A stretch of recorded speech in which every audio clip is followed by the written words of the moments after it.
देखु खोद जिते मुख्यमंत्री अर्थमंत्री भी अच्छा बोधे लगुच समय मिलूनी बजेट होता जोटा फुल बजेट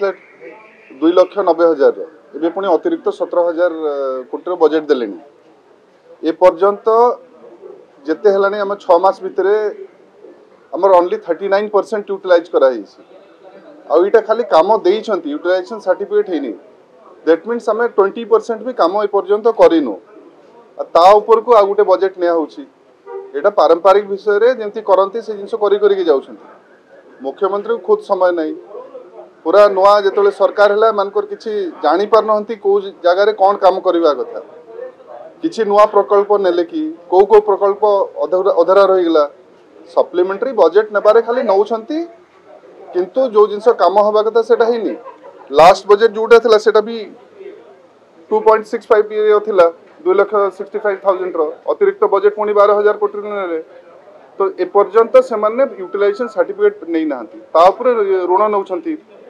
1,34 कोटी से तो बजेटा जस्ट इमती पारंपरिक हिसाब से करूँ किंतु बजेटा किसी लोकों किसी है भाया मत लगुनि।